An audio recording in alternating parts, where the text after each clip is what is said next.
ثابت بنانی گفتگی یک بزرگوار دیگه در بین مردم میشیشته است.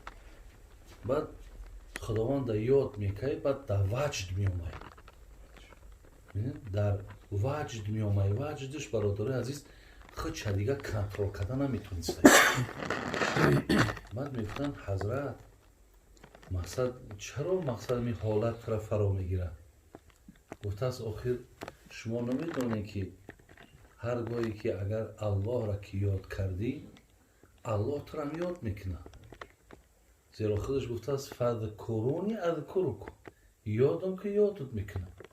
من وجد آمدنم همینه که زمانی که من یاد کردن حضرت که آغاز کردم الله هم یاد کردن من را آغاز میکنه. برای وقتی که الله یادت کنه وجد نمیفته است. برای همین برادر عزیز بسیار با ذکر مشغول شدن، یا مثلا همین حتی حضرت عثمان بر روایت حضرت عثمان حدیث میگه اونقدر الله را یاد کن که بگن همی آدم هشار نیست، بگن همی آدم دیوانه، میگه همی قدر زیاد میگه الله را یاد کن. میگه چلی که الله میربون بکرته و اصیلا میگه.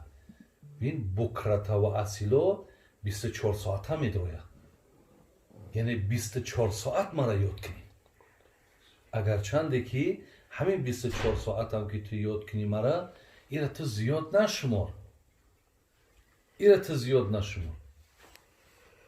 این در مثال در اندیشه تا اگر بگوی زیاده، ای زیاد نیست. برای همین خدا رحمت کنه حضرت وهب ابن منبه را، این کس میگه که من تعجب میکنم، حیران میشم. میروان یک جسدی که مرده است، یک جسدی مرده، خب در همون مردم گریه میکنن، برای یک جسدی مرده گریه میکنن. لیکن بر نفری که قلبش مرده است با او گریه نمیکنن. در جسدی مرده گریه هست، ولی در قلب مرده گریه نیست. زنده هست ولی قلبش مرده است. قلب که مرد برادر عزیز دیگر این زبان یاد الله نمیکنه. قلب که مرد برادر عزیز دیگر یاد مردن نمیکنی. قلب که مرد دیگر تمامی بگیم همو چی بگیم حساب علاقه را یا گفتی سیلون سویازه بگیم با او طرف میکنی دیگر. ولی قلب مردگیه دیگر در او طرف یادت بالکل نیست. برای همین حضرت میگه که من حیران میشم، بر جسد مرده آبی چشم هست، بر قلب مرده که اهمتر و ضرورتر ایه که برای این باید گریه کنن، برای گریه نمیکنن.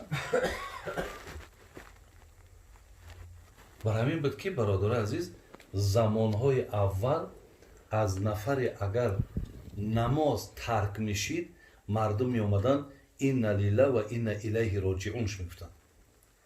چلی که بر مرده تعزیه میکنی، اونها تعزیه مرده را در همین آدمی میکردن که این مقصد نمازش ادا نکرد، تعزیه بیان میکردن.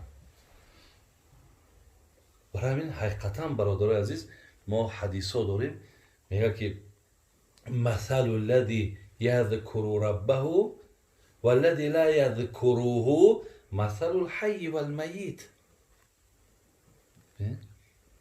مثال آن کسی که حیات های لیکن الله را یاد نمیکنه.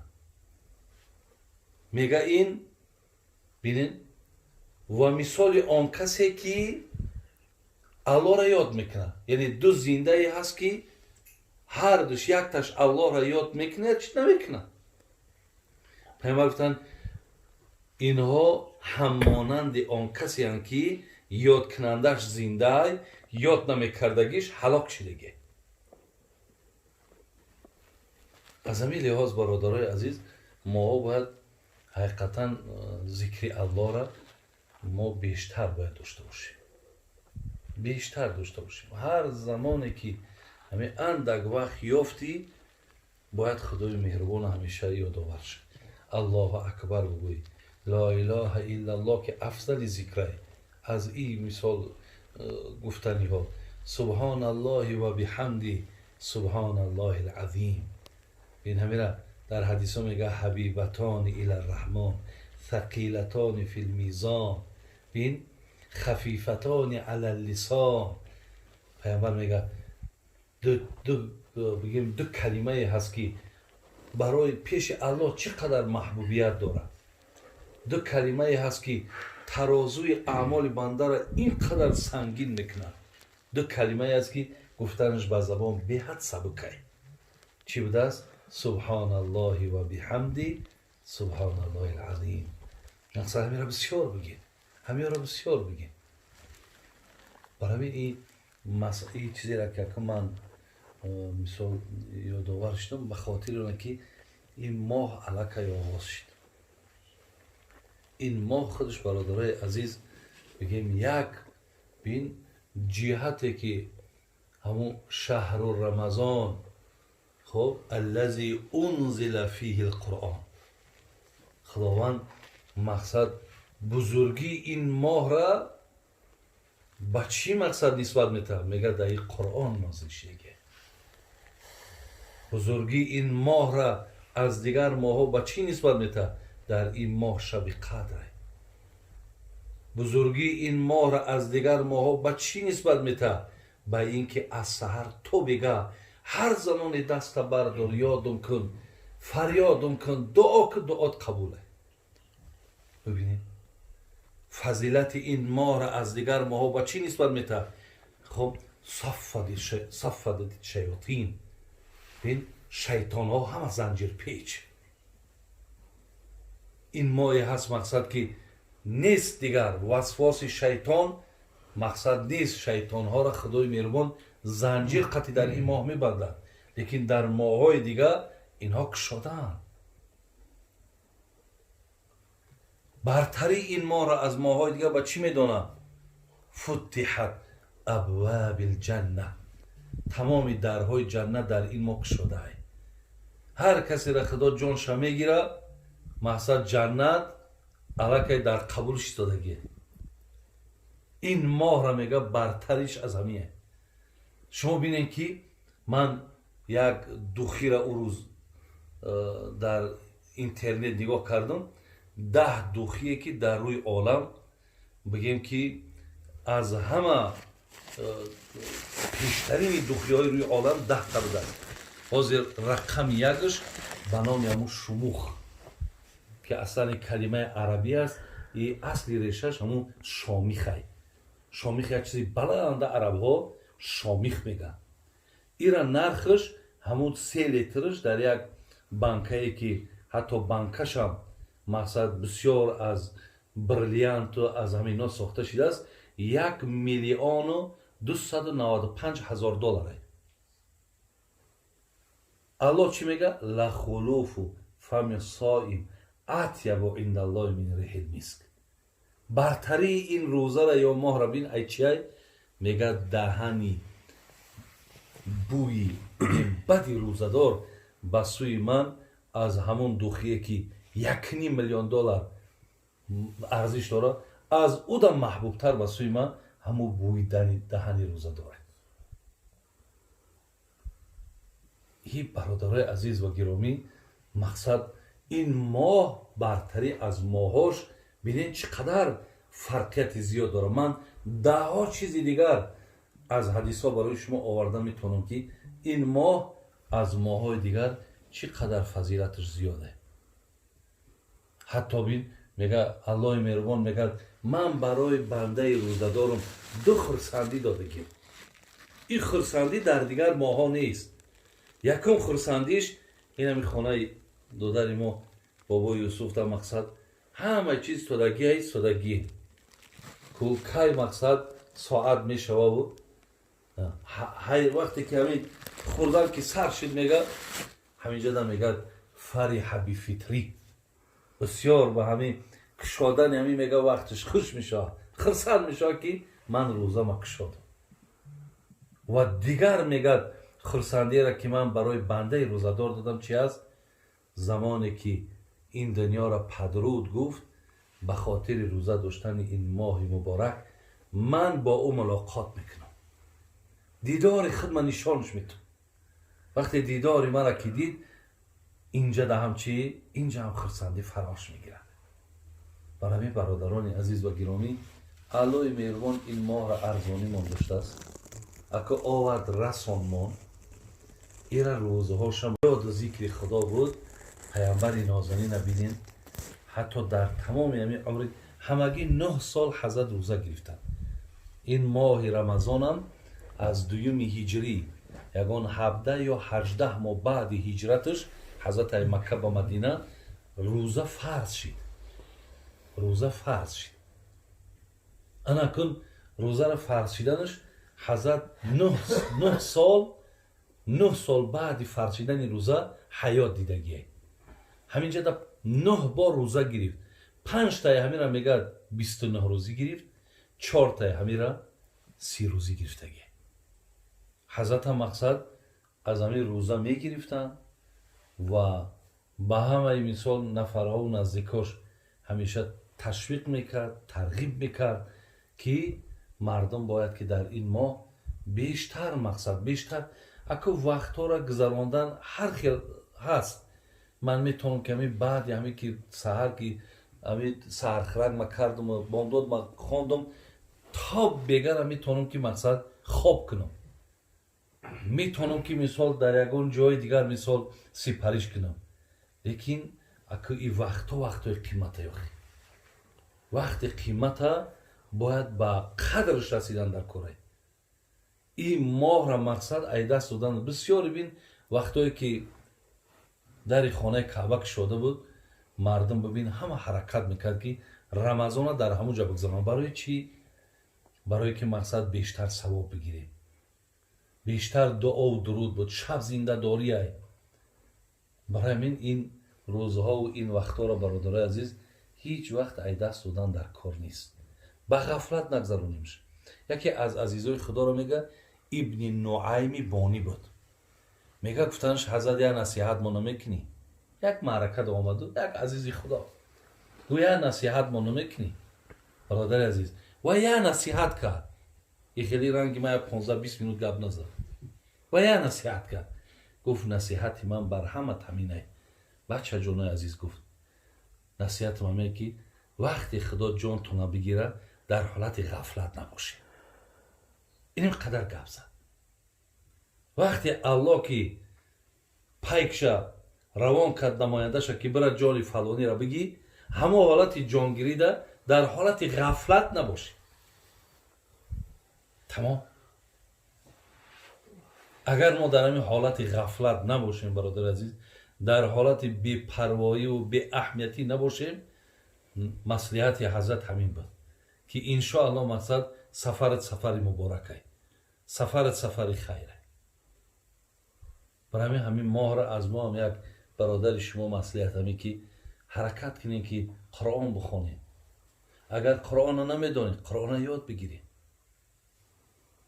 یاد بگیرین، حرکت کنین که وقتای زیاد تونه مقصد به همین یاد کردن. یک ساعت جدا که هیچ گپی نی.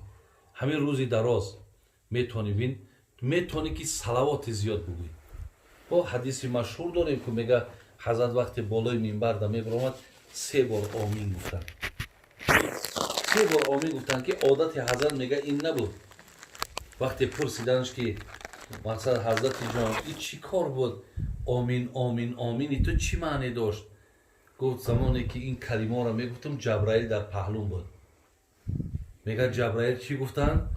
میگه جبرائیل گفتن که انا محمد اگر به شرطی که هر کی از امتی تو نام تو را شنود ولی بر تو صلوات نفرستد از رحمت خدا دور باشد. من گفتم آمین. یعنی نفری که اگر نام پیامبر صلوات که نفرسته جبرائیل دعا کرد که خدایا این ای رحمت دور کن. یعنی اللهم صل علی محمد و علی آل محمد. اللهم صل علی محمد و علی آل محمد. ما همین را گفتم بگیریم. ما یک موعظه مونده گفتیم که همه قولا را خوانده بودم که وقتی که بچه‌ک مقصد برای خواستگاری آمد که این کار در ایاردن نشید است، برای خواستگاری آمد گفت که مقصد تو مهر گپ زنیم چند سوم بتون. پدر دختردار چی گفت؟ گفت که بچه‌م گفت انا مهر دختری ما 1,000,000 بار صلوات بر محمد میفرستی کی بود کردی. خب مهر دختری ما همون. من در یگان مبلغ در اون طرفا مبلغ مهر بسیار بلنده، بی نهایت بلنده. ولی قاری کمی را گفت که با انا 3,000 سومانی قطعی زن گرفته که میگم من 30 تا تیار بودم، لیکن اونجا با از این در بالا بود. از این در بالا هاید حضرت عبی گفت من در مبلغ تنی همین 1,000,000 بار برای بچه ما روی انصاف اللهم صل علی محمد و علی آل محمد بگو کی بود کردی بیا عاشق شد. مهر دختری ما همین. دیگر چیزی را که آمین گفت حضرت چی بود؟ گفت انا محمد هر کسی که اگر پدر و مادر در حیات دریاب کنه و جنت نروه خدا از رحمتش دورش کنه. بینین یعنی اینها نفرهای هستن که با توفیل خدمت اینها تو میتونی جنت برای. وقتی نکرد و مرد و مقصد جهنم رفت خدا با رحمتش دورش کنه. برای جنت در پیشش بود نگرفتش. سیم چی گفت؟ گفت کسی ماه رمضان درد میابد ولی گناهش مغفرت نمیشه خدا این رحمتش دور کنه. بین رمضان یافتی و گناهت مغفرت نشید. حالا که رمضان اصل کریمش رمزه. برادر عزیز سوزش معنای رمضان معنای رمز معنای سوزش، یعنی در کوره بگیم همون آتشی الهی گناه تو میسوزه.